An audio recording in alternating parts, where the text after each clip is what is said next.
All right, so now we're just going to roll into the next exercise once we've done that warm up with the block. Moving into a chair position with the block, we're going to warm our shoulders a little. Okay, so we're just going to take a nice wide chair. So hip distance, ankles, shins, plant your weight back on your heels.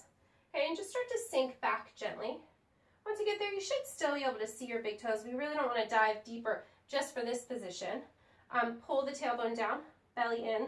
Remember, hip bone to hip bone. Draw that nice tense line. And then we're going to inhale, lift our block straight in front of us. And exhale to settle. Then we're going to inhale, lift it up.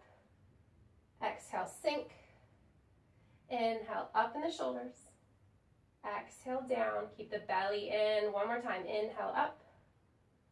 Exhale, down. Keep it right out in front of you. Add some tension. Press palm towards palm. Squeeze the pec muscles right in your chest. Sink down. Sink down. And then lower the block. Nod the head. Shake the legs. Good. This time we're going to sweep right back up into our chair and flip our block so it's like a book, tall height. Right? And then we're going to inhale, soften our elbows. Just open the right side. Exhale, close. Grab it with the left hand. Open. And close. So right here, you're not really thinking about your shoulders. Your quads are going to start fighting you. So just sink, close, open, close. One more time. Lift up. Inhale. Exhale right out in front. Here we go. Sink, lower, lower, and then release.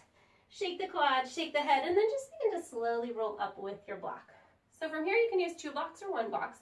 We're going to bring it behind our back. Take a nice soft chair position with our gaze and our neck kind of angled downward. We're going to work our triceps. Okay, so if you have 2 blocks and you feel comfortable, you can hold both as long as your palms go backwards and you can pack your shoulder blades down. We'll come into this position almost like you're skiing, right? We're just reaching them back. If you have 1 block or only want to use 1 block or 1 little weight, same thing though, palms want to face backwards. Okay, so come back into your soft chair. Press the shoulders away from you, squeeze them together. And then we're just going to lift as far as our front of our shoulder will allow us, and then pulse. So keep your chair low. You're going to get a stretch in the pecs, the front of the chest, and then the triceps will start to light up, depending on the weight of your block, how strong your triceps are. 5, 4, 3, 2, 1, and then release. And then if you want to try with 2 blocks or small weights or even a doorknob and an exercise band, as long as we can keep the thumbs right by the hips and press back and maintain the pulse this way, you're going to get a really good tricep burn. Right? We need our triceps for our chaturangas, for all of our balances, our crow poses, handstands, slow lowers, chin stands, right? All right, so pick up our blocks. Nice little suitcase stance. Neck comes down and long. Press them back right past your hips. Press the shoulder blades down and away, and then pulse. And 10, 9, 8, 7, 6, 5, 4, 3, 2, 1. Release the blocks. Move 1 out of the way. Place this one in the middle. Shake your legs. Step up on your block. Okay, and stretch forward. Good. So from here, we're just going to play with a little bit of crow work. Planting our hands, softening our knees, and seeing if we can get our knees to tap into our triceps. So just want you to just tiptoe on your block and sink down into a little squatty position, a little toe stand. Planting the hands. Doesn't matter if you can crow or not. Okay, we're not going to hold the full posture right yet. So plant into your hands and cat the back. What I mean by cat the back is pull in the belly, stretch the shoulder blades apart, and make that little angry arch that cats make. Lift the hips just a little. On the inhale, we're going to hover the right leg. On the exhale, we're going to try to tap the knee towards the tricep or the armpit and lower back down. Inhale left, exhale tap, inhale back, exhale lower. Inhale, exhale, inhale, exhale.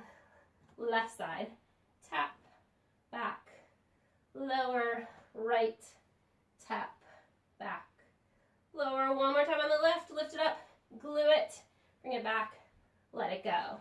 Good, so from here you can shake it out, you can roll your wrists, you can come up to standing if you need to get a little blood back in your head. And then we're gonna try 1 crow from that position. because often when our hips are tilted higher than our arms, crow is a little easier to get, especially if you're tight in the hips or the hamstrings. So again, planting the hands, tiptoe position. Okay, gaze is going to come out right in front, making a little triangle shape. So hand, hand, point of the top of the triangle and equilateral triangle would be your gaze. You look down, you're going to have a tendency to come right down, so just look a little forward. Lift the hips back up. So same thing though, we're going to inhale. On the exhale, we're going to make a little ledge for the right, and then maybe for the left, and see what happens. Right, we can keep our toes right here, no problem. We can also put a block right here and aim for the very tip top of the forehead, right where it meets the top of the head. Right, just really gentle. We don't want a lot of pressure because it's kind of a weird position on our neck, but it might help the fear of bashing your face and falling forward into the tips of the fingers. Right, squeeze in. Now, if you get up into your crow and you feel pretty comfortable, squeeze your thighs together, cat the back, draw your heels and your toes towards your bottom, and then you can release right down to your block, Malasana pose. Right, sinking, taking a couple breaths, rolling the shoulders up and down. Good, and then hands can come to heart center, pressing legs apart, and releasing. So that closes part 2, and we'll move on to part 3, where we work on lifting our Malasanas and really focusing on the inner thigh.